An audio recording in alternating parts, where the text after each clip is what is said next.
What up, y'all? Appreciate you showing up, hanging out, listening to my dumb ass. Like and subscribe.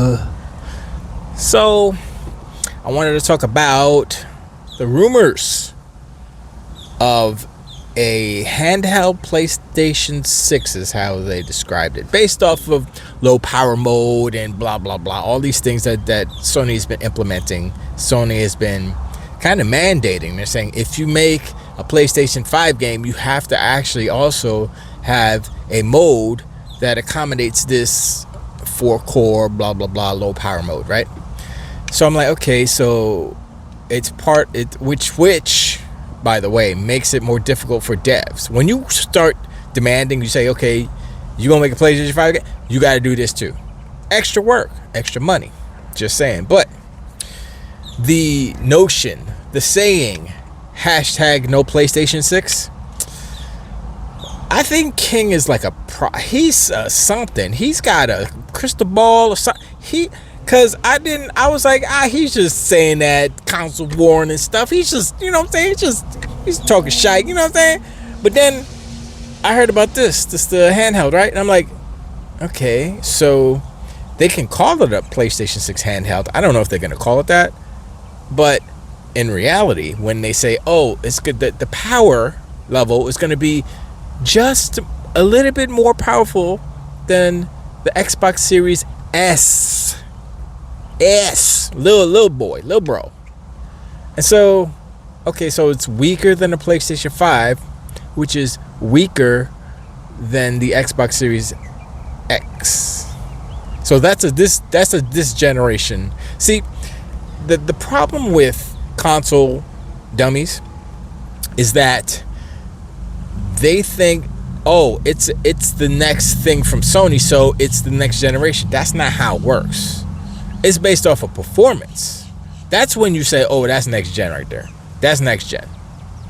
Performance. And if it's not performing better than the Xbox Series X, it's not next gen. It's this gen. So that's not going to be a PlayStation 6. And based off of the rumors, the PlayStation 6 is barely going to be, it's not the next generation. The PlayStation 6 won't be the next generation. No, PlayStation 6.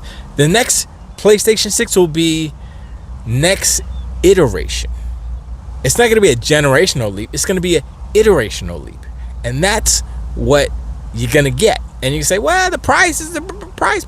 Listen, if you think that it's going to be less than $800, then you're dreaming. It's going to be at least $800, at least $790. You will be lucky if the PlayStation 6, hashtag no PlayStation 6, will be $799.99. Lucky with your $900 Pro. Oh my Lord. I think they might. I mean, look, Sony got balls. They're gonna be like $899. Let's go. That's what I think. I'm trying to be generous and say $799. Nah. Let's not pretend that Sony likes you, like Sony is for the consumer type of company. They're not. They just want to get that money. So, in the spirit of getting that money, which they already are, $900 for a PS5 Pro.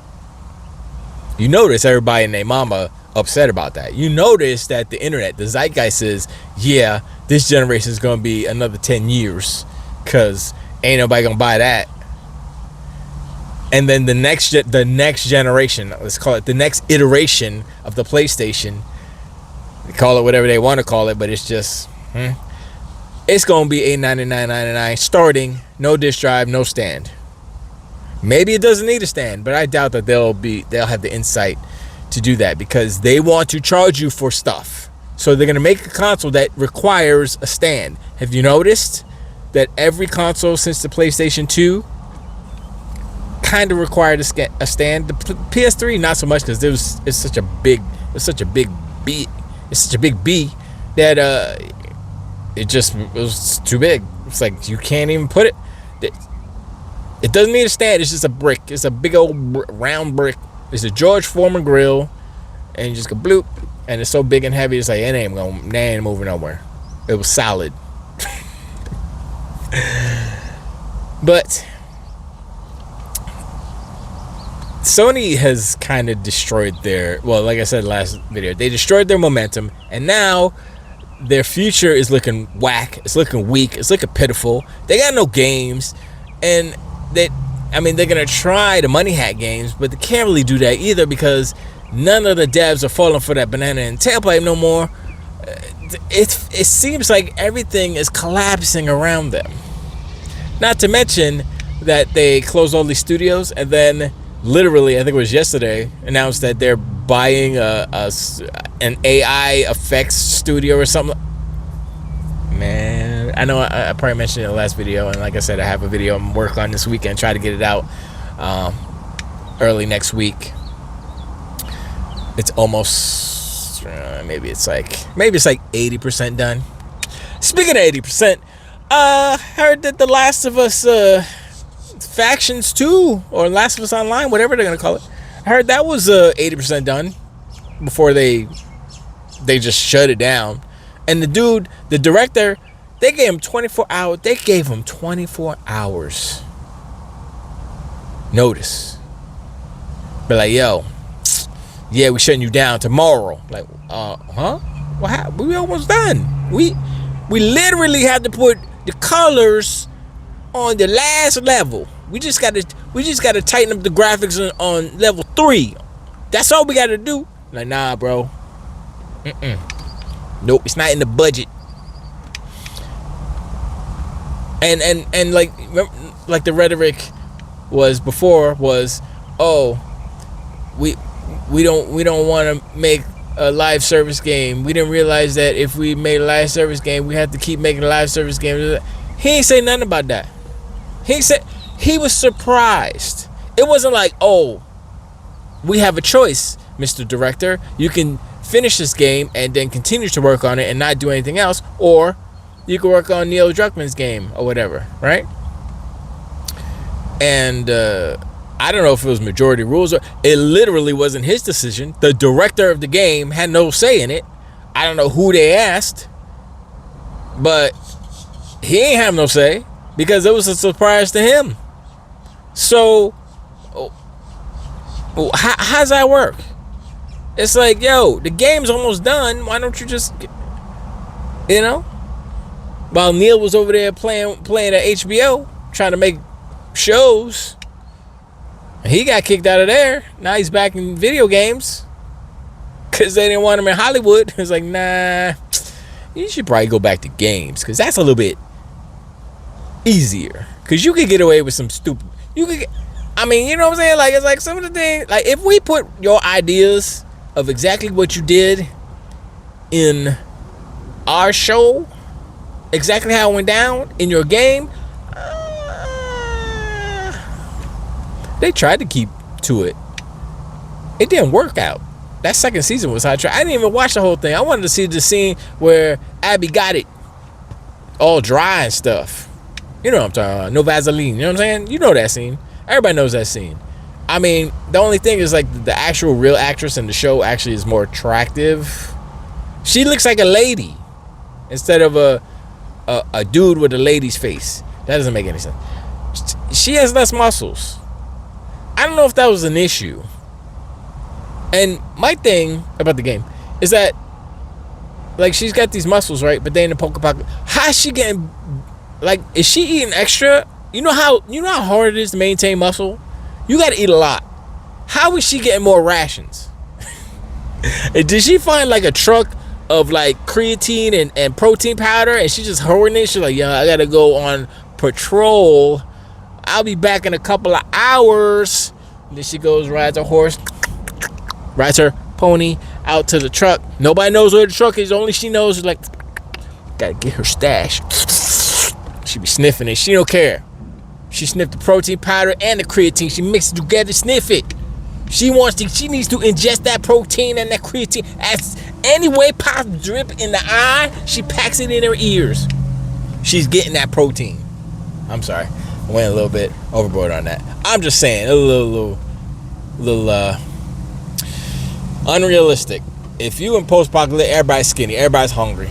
There ain't no fat people in the post-apocalypse.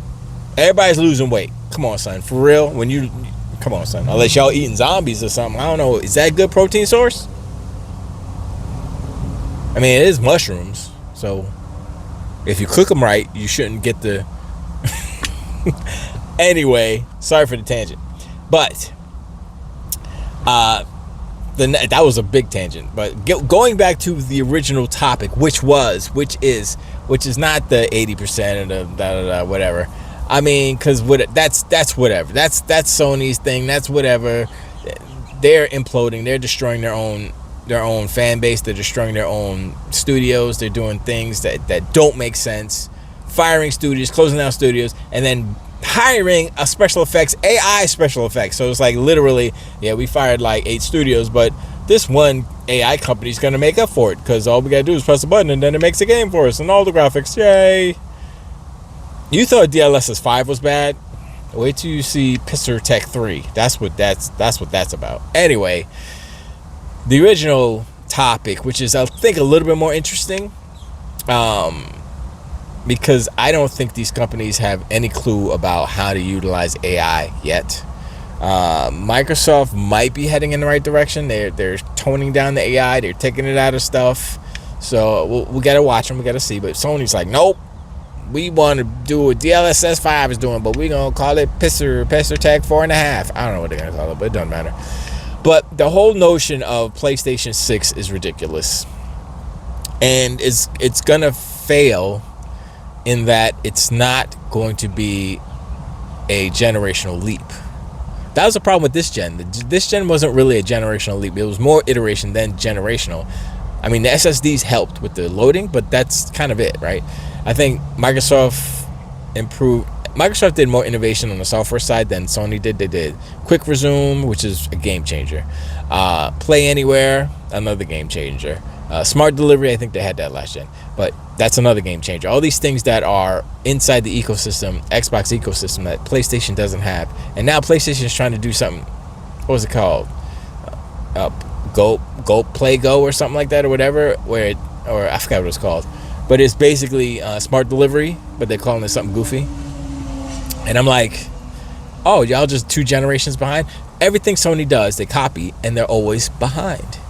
And the problem with that is that you cannot be behind when it comes to trending video game movements, right? You have to be there day 0 with those live service games, right? Microsoft has always been a multiplayer-based, live service-based company. Console, all that stuff. Xbox, that's what Xbox literally called it, Xbox Live. Live service live. That's what it was called. It's not called that anymore. But they've always been that. Xbox has always been live service. It took them a year to get to live, but that's what it is. So they have 20 plus years, 26 years, 25 years of, 24 years to be exact, of knowledge and experience when it comes to this. Sony does not. They drug their feet. They skipped their second generation PS2. At the end, they had this plugin, which was ridiculous. Big old hard drive, goofy thing. I was like, yeah, we're not. And it was like for one game, for like Final Fantasy, whatever, 11 or whatever it was, right? I was like, okay, they're trying. Then the PlayStation 3 was just a hot mess. They put everything, it was literally a computer. They had so many freaking SSD and USB and all kind of other freaking sockets and little things on that. I was like, okay. And other OS, remember that? Put Linux on your PlayStation. They tried to make it a computer. Kind of, sort of, right? Oh, but it's a console. Console war. They literally made it a computer. And then they took it away because they're like, folding at home. Remember that? I mean, I think that's the one thing that's good about AI now is that it can do stuff like that for medical research and all that stuff. It can do the calculations and I forget the terminology, but that's what it's good for. There are certain things that AI is literally good for, and certain things that it's not good for. And I think that Sony doesn't quite get it yet. They've been using AI for years for their cameras and stuff, for image processing and stuff. And that's basically what Pisser Tech is. It's just image processing on moving, frames. That's all. Which is it's just in video. So I don't know. And I saw the IGN video where the dude was making fun of the dude, the AI is making fun of the dude, and blah blah blah. Order them pizzas and goofy work, man. But PlayStation 6 right now kind of doesn't exist. Remember, once again, it's not about the name. It's about where it lies within the power gamut of all the other devices. Like, how much more powerful will it be than the PlayStation Pistotech 5 Potato? Now, they gave us some numbers. I think it was based off the PlayStation 5 Amateur. So, whatever it is, it has better rasters, it has better ray tracing. I'm like, okay, cool. So that stuff will look better. Cool. And what else? How fast is the CPU? I mean, I'm looking at the CUs and the EU and the BLUs and the whatever, the high power CUs and the low power CUs, the LPUs or whatever they're called. And I'm looking at Xboxes. I'm like, that Helix is kind of a... Somebody who said it? They said it was a monster that eats the monster that eats the monster, eat the monsters for breakfast. Because well, anyway, it doesn't matter. So I was like, okay. And it all ultimately goes back to price. Oh my gosh, price. And I'm like, look, if you want to buy a Toyota Corolla, you go ahead and buy yourself a Toyota Corolla. But guess what? You're getting a Toyota Corolla. You're not getting a Lamborghini. You ain't even getting a Mustang. You're getting a Corolla. I mean, it works. You could use it. It drives. It's a car. But it's not the best car. It's not the nicest car. It's not the fastest car. I mean, it may be good on low power mode, you know what I'm saying? Get that mileage, but I'm just saying. So everything, you have to look at what they're doing. Look at what PlayStation are doing. This whole low power mode, blah blah blah. How they're mandating that these devs do four core versions of their games, because I believe the next generation will still be 8 cores, or would it be is it gonna be 8 cores? For some reason 6 and 12 popped into my brain, but or is it gonna be 12 24? I don't even know what it was. Or was the Helix gonna be 12 24? I think the Helix is 12 24, 12 core 24 thread. I think the next PlayStation, whatever they're gonna call it, is still gonna be 816, based off of everything that we're hearing. So, like I said, it's the iteration. They shouldn't even call it the PlayStation 6. They should call it the PlayStation 5i for iteration, because it's not next gen. It's gonna be this gen, a little bit nicer, still this gen. And remember, they said, this new PlayStation is gonna be PlayStation 5 and PlayStation 4 compatible. Why would you do that if you're trying to make next gen? And the thing is the mentality of these devices are edging more and more to be more PC-like than ever before, because only PCs do that. Only PCs are like, yo, you could play games you could play Zork, no problem. Play Zork, no graphics in Zork. You can still play it though, because it's a PC, baby. And I'm like, that's kind of... See, I think console dudes who refuse to go to PC, they don't want to go to PC because maybe they don't have enough brain matter to navigate what PC is. And I get it. Some people just they can't do it. It's just not in their makeup, their DNA. They cannot understand how to navigate and how to go in the menus and do things and do stuff. So I'm like, I get that. But if they made it simple and it just worked, but it acted like a PC, which is kind of what the Helix is going to be, right? Then what's the problem? So I don't want to mess with drivers. You still got to mess with... You got updates on your console. What do you think that is? It's the same as driver updates. It's just called the update. They don't tell you what the update is. They just say, this game needs an update. Boop, boop, boop. Update. Like, what's it updating? Don't worry about it. You're a casual. You don't need to know all that. There's no bug list. There's no list. We're not giving no. I mean, some devs do, which is dope. You get the list of all the fixes. I'm like, yo, that's kind of nice. What was Crimson Deserts? Like, I had mad like things on their list. I'm like, I'm still playing that, by the way. I fought the was it the Devil of the Fields or Demon of the Reed Fields? I think that was him. Demon of the Reed Fields. That was cool. That game is good. That's a good ass game. That's a good ass. And shout out to the person in chat. I totally forgot your name. I forgot. I'm sorry. But they said because it was about the only real gamers like Crimson Desert or whatever. And he said, I guess I'm not a real gamer because he saw it. He saw like, gameplay of it, and he said, nah, it's not for him.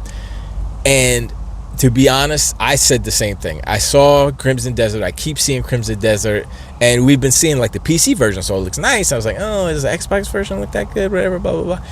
And so I was like, you know what? Let me just get this game. I bought it, $70, whatever. Boom, boom. I got the regular version. I didn't get the one with the extra armor and stuff. I was like, I don't need that. Got the game, played it. I'm like, okay, the first couple of hours is like, but you get to a point once you do your first I keep thinking Axiom. It's not Axiom. It's the up in the sky part. This game is very dense with systems and things. This is what makes this game so dope. But anyway, once you do that, and then you jump off and you're flying from like the heavens, and then you get your wings and all.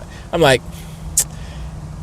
I think this is the game. And it took me playing it to realize how great the game is. And I think that was after they patched it after I started playing it. And the movement it's fine. It's all right. I think it's better than The Witcher 3. I'd say that, yeah. It's definitely better. And the horse is definitely better, I think, than Roach. No offense, Roach. I like Roach, and you get different horses if you want. Like, I have 2 horses right now, but my first horse, which is I totally forgot her name. I don't even know if it's a female. I think it is a female.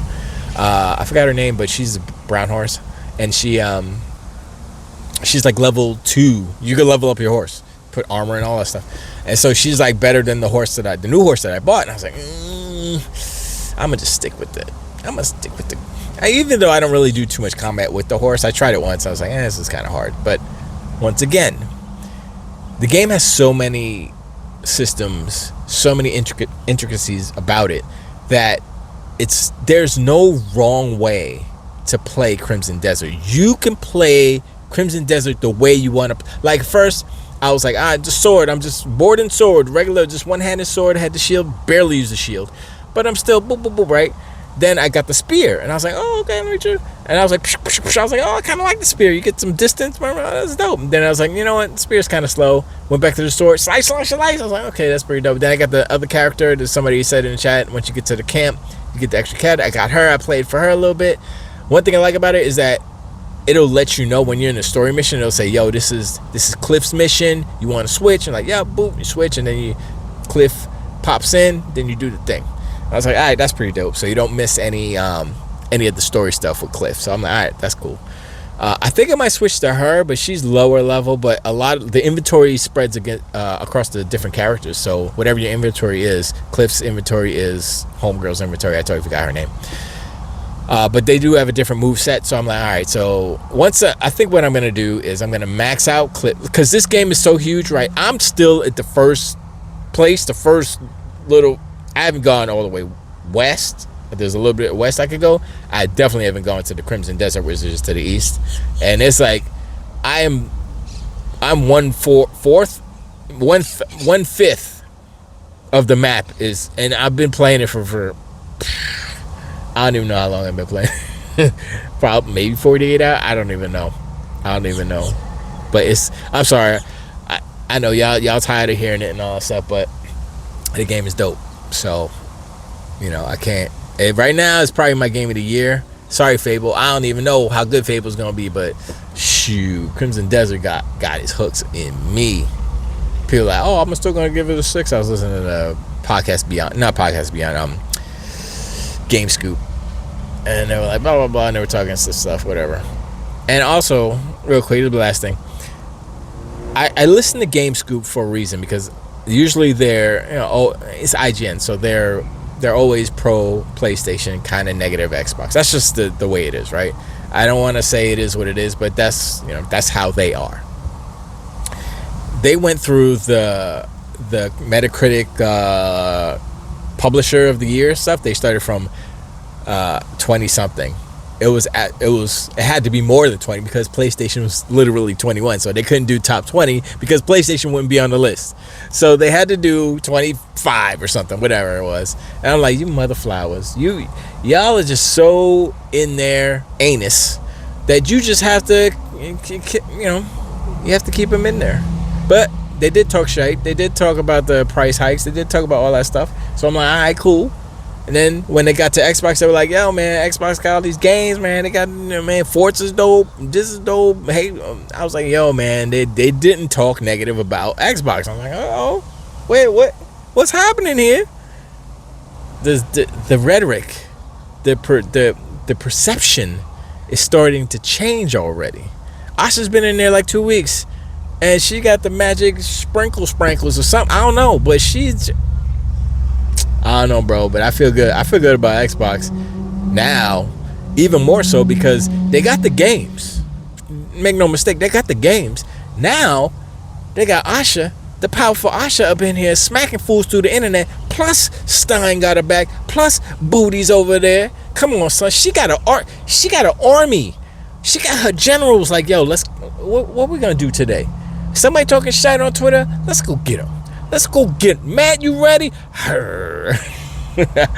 Yo. Now's the time. It's the resurrection of Xbox, if you will. The Phoenix rises. Xbox Phoenix rises. Whatever. But anyway, I appreciate you showing like and subscribe. Let me know in the comments below what you think about the PlayStation 6 handheld, whatever that's going to be, the iteration station. Let's just call it that. Iteration station. That's pretty good. We're going to call it the Iteration Station 6. And I don't see it. It's weaker than, it's stronger than the Switch 2, but that's not saying much. Is it as strong as the ROG Ally? I don't even know. The X. I don't know. Anyway, I appreciate, and I'll talk to you on the next one. Till to wait.